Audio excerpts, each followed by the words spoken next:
It is Christina C. Jones. I am back again with another video. This time I am talking to authors. And honestly, if you're not an author, you're just a reader, this information may be interesting to you as well. But today I'm going to be talking about the difference between being enrolled in KU versus not being enrolled in KU, and I will give more information about what KU is in the first place, of course. So when I say KU, what I'm referring to is the Kindle Unlimited program. And this is something that is offered through Amazon, huge ebook retailer, audiobook retailer as well. But today we're talking about ebooks. It is a program that allows the reader, the end user, to pay a monthly fee for access to certain books that are part of this vast ebook library that it has. And you're able to kind of switch those books in and out of a certain number of slots that you have every month, and you're essentially renting the book instead of purchasing it.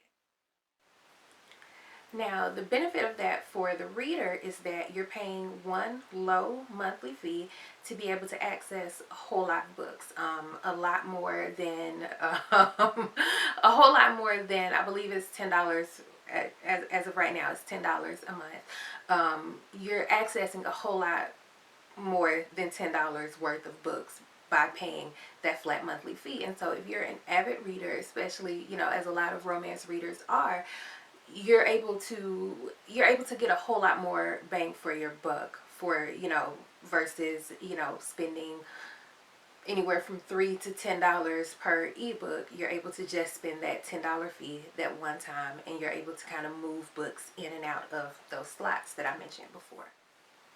Now, there are benefits to this as an author as well. One of what I feel is one of the major benefits is that it gives new readers a chance to take a chance on you.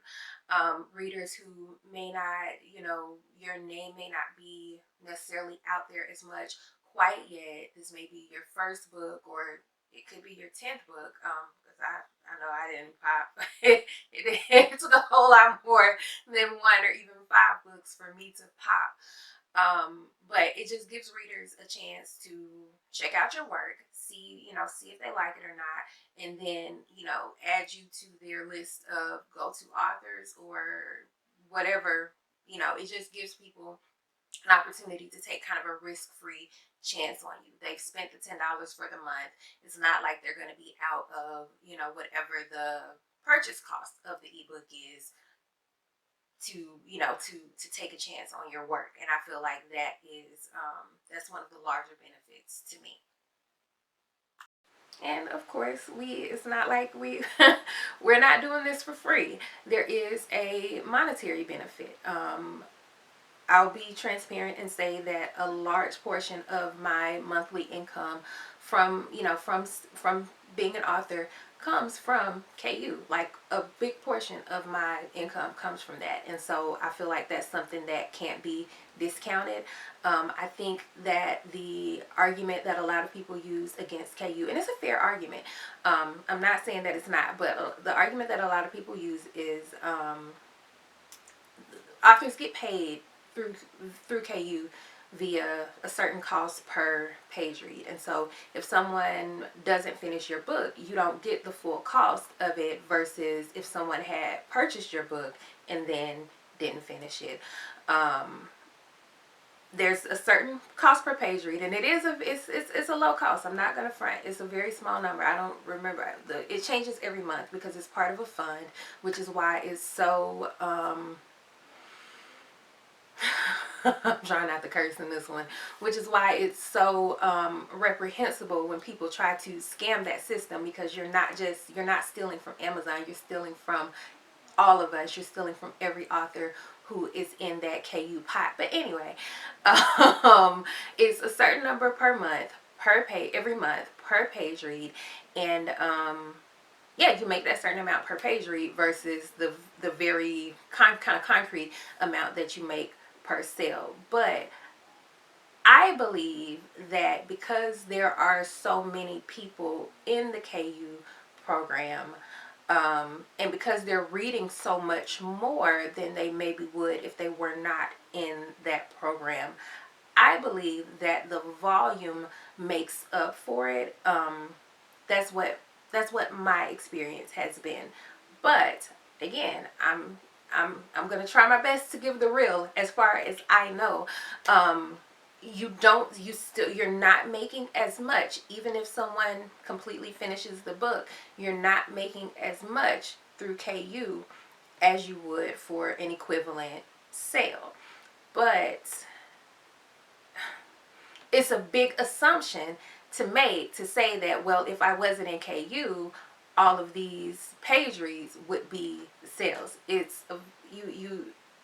You can't assume that the same people who were willing to get it through KU would have purchased it. And so um, it's kind of hard to figure out an equivalence, but in my experience, KU has been worth it. And that's all I can, all I can say is what my experience has been. And in my experience, KU has been worth it. Now, the issue with the exclusivity thing too is not just, I guess, political.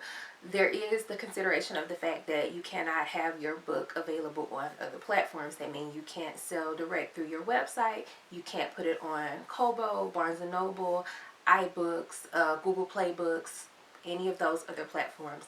Your work has to only be available on Amazon. And that's touted a lot, but again, I'm just going to be real. I personally don't think that matters very much. Again, just my experience. The other retailers, they're not competing with Amazon. Even Barnes and Noble, nobody is competing with Amazon for ebook market share. At this moment, maybe somebody else is going to come along and do something. But right now, when people want to buy ebooks, more than likely they're going to Amazon. And even if Amazon isn't their preference, they're not going to not purchase your book just because it's available on Amazon, just because it's only available on Amazon, unless they have some type of political thing against political or moral, ethical, etc. thing against Amazon. They're not going to not purchase your book just because it's only available on Amazon. They have, you don't even have to own a Kindle. They have the Kindle app on their phone, or they can use Cloud Reader, etc., etc. And so, to me, the not being available on other retailers is a non-factor.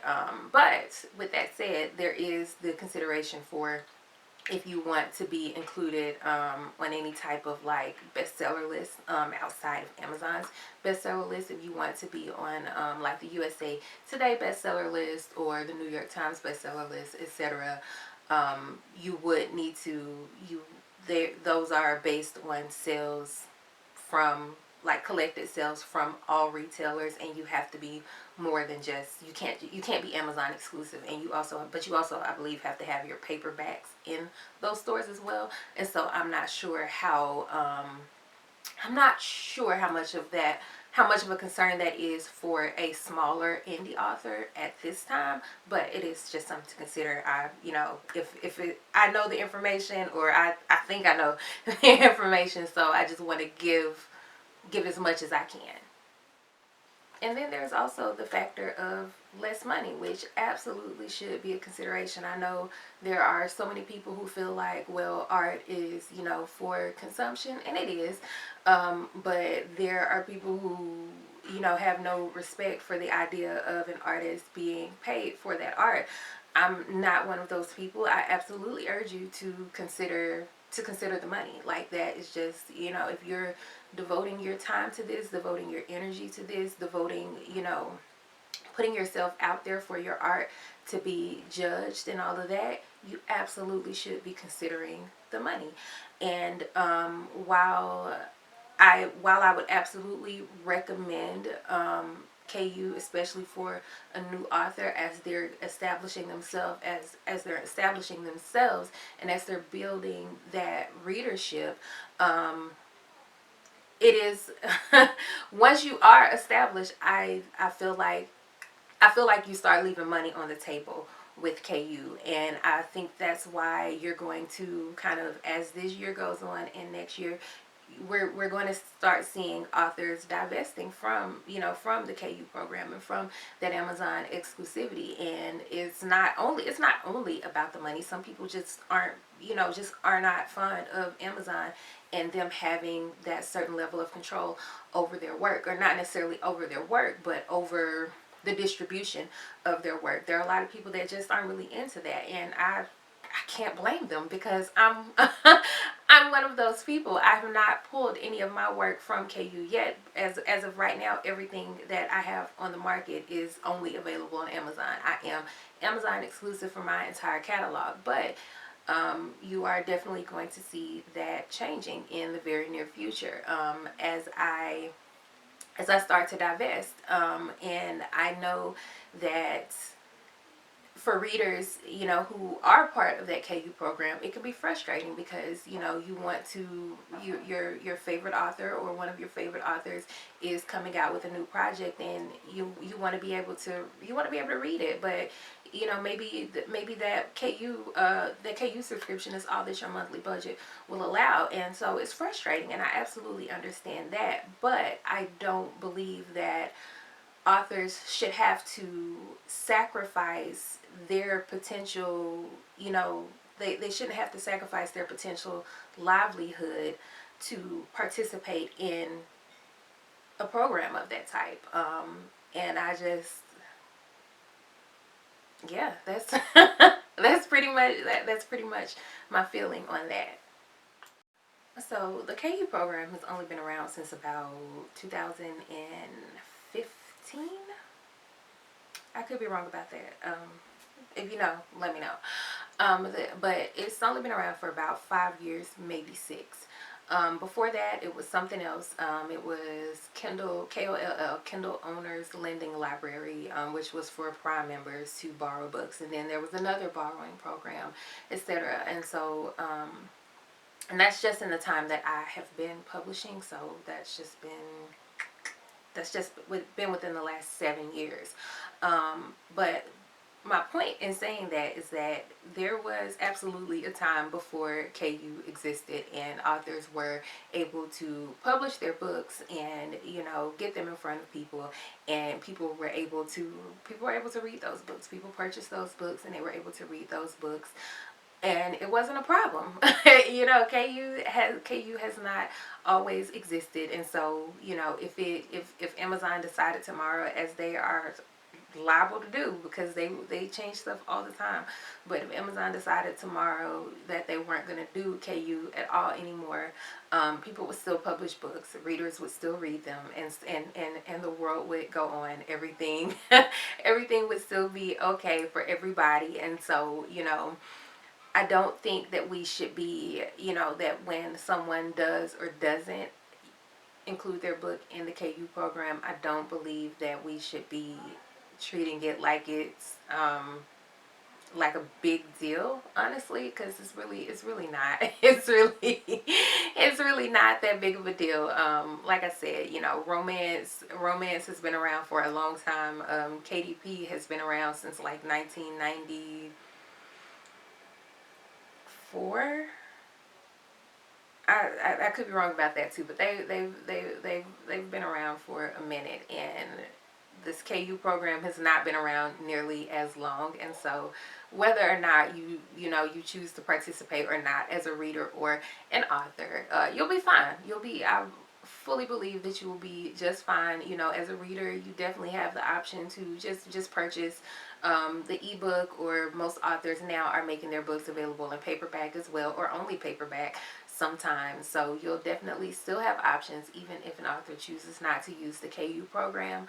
And for authors, while I really, even with the downsides or the drawbacks, my personal recommendation to new authors who are trying to establish their audience and trying to build their brand would be to opt into the KU program, because I believe that it's valuable. I fully believe that it's a valuable resource. But even if you don't, you know, I do believe that you'll still be able to. It might take a little bit more time. It might take a little bit, you know, more push to get readers to be willing to give you a chance and all of that. But you'll be fine. You'll be fine either way. It's not a big deal. Don't stress about it. But yeah, that's pretty much all I have to say about this topic for now. If you have questions, you can let me know. I'll do my best to answer those questions as transparently as possible. And as always, thank you for support. Bye.